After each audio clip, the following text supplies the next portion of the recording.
Assalamu alaikum dear aspirants, Inspector Wasim Dogar here, and today my topic is about excise inspector and its working. Excise inspector के हवाले से काफ़ी queries आ रही थी।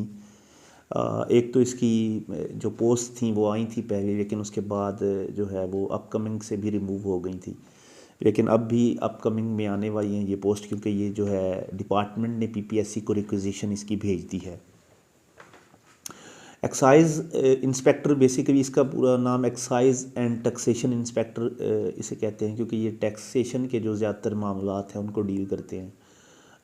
इनकी अगर हम देखें तो इनकी पीपीएससी के थ्रू डिवीजन्स की बेस पे इनकी पोस्ट्स आती हैं, यानी कि हर डिवीजन की जो पोस्ट हैं वो सेपरेट हैं, और इसमें सिर्फ उस डिवीजन के जो डोमिसाइल के जो एस्पायरेंट्स होते हैं सिर्फ वही अप्लाई कर सकते हैं। इसमें ऐसा है कि जिस तरह मुल्तान, डीजी खान या साहिवाल इस तरह डिवीजन्स हैं, लेकिन इसमें लाहौर को जो है ना उसको 3 हिस्सों में 2 से 3 हिस्सों में डिवाइड किया गया है, लाहौर AB और लाहौर C डिवीज़न, जिसमें लाहौर AB में जो प्योर लाहौर है वो शामिल है, जबकि लाहौर का जो C डिवीज़न है उसमें कसूर, शेखुपुरा और ननकाना साहब को जो है ना वो शामिल किया है। लाहौर AB में सिर्फ लाहौर को उसमें इंक्लूड किया गया है। इसके अलावा 2 इसकी और टाइप्स की सीट्स हैं, जिसमें directorate of general narcotics Punjab की बेस पे होती है, और एडिशनल डायरेक्टर जनरल पंजाब की बेस पे इसकी एक्साइज इंस्पेक्टर की सीट्स आती हैं।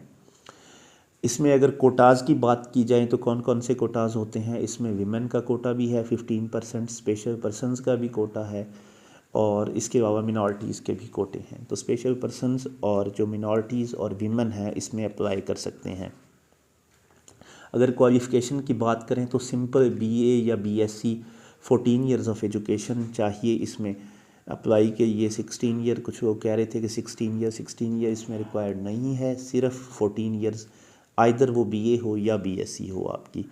इसके अलावा इसका पे स्केल BS 16 है एक्साइज इंस्पेक्टर का, और इसमें अगर हम एज की बात करें तो एज जो है वो 18 to 25 ईयर्स है, और प्लस 5 ईयर्स एज रिलैक्सेशन है। बाकी जिस तरह एक जॉब होती है लाइक सब इंस्पेक्टर या जिसमें 25 एज होती है, तो इसमें ऐसा कोई चक्कर नहीं है। इसमें 5 ईयर्स जो है वो एज रिलैक्सेशन दी गई है, यानी कि 25 + 5 ईयर्स इज़ इक्वल टू 30।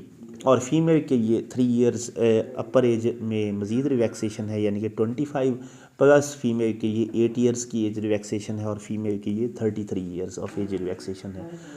इसके अलावा अगर इसकी मैं सिलेबस की बात करूं तो इसके सिलेबस में वही जो है पीपीएससी का सिंगल पेपर है उसकी प्रिपरेशन होती है, सेम इस तरह इसकी प्रिपरेशन होती है, यानी कि इसमें 100 मार्क्स का एक MCQs बेस्ड पेपर होता है, जिसमें नेगेटिव मार्किंग भी शामिल है। और इसकी डिफरेंट डोमेन्स में इस पेपर की मैं geography, Pakistan affairs, current affairs, English, basic mathematics, Urdu, इस तरह के जो ये जो 6-7 डिफरेंट डोमेन्स हैं ये इसमें शामिल होती हैं।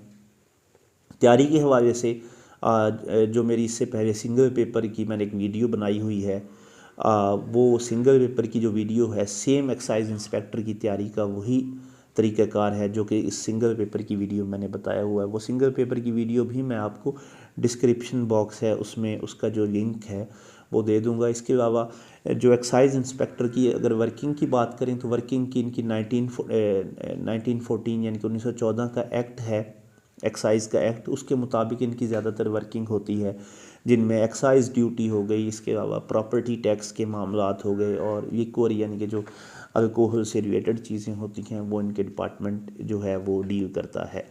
और इसके अलावा मैंने कोशिश की है कि ये चीज़ें जो बेसिक और बुनियादी चीज़ें हैं वो आपको सारी जो है वो बता सकूं, लेकिन अगर इसके अलावा अगर कोई भी बात आपके जहन में आती है, कोई क्यूरी आती है, तो व्हाट्सएप नंबर डिस्क्रिप्शन में गिवन है, उसके ऊपर आप मैसेज करके पूछ सकते हैं। Thank you very much.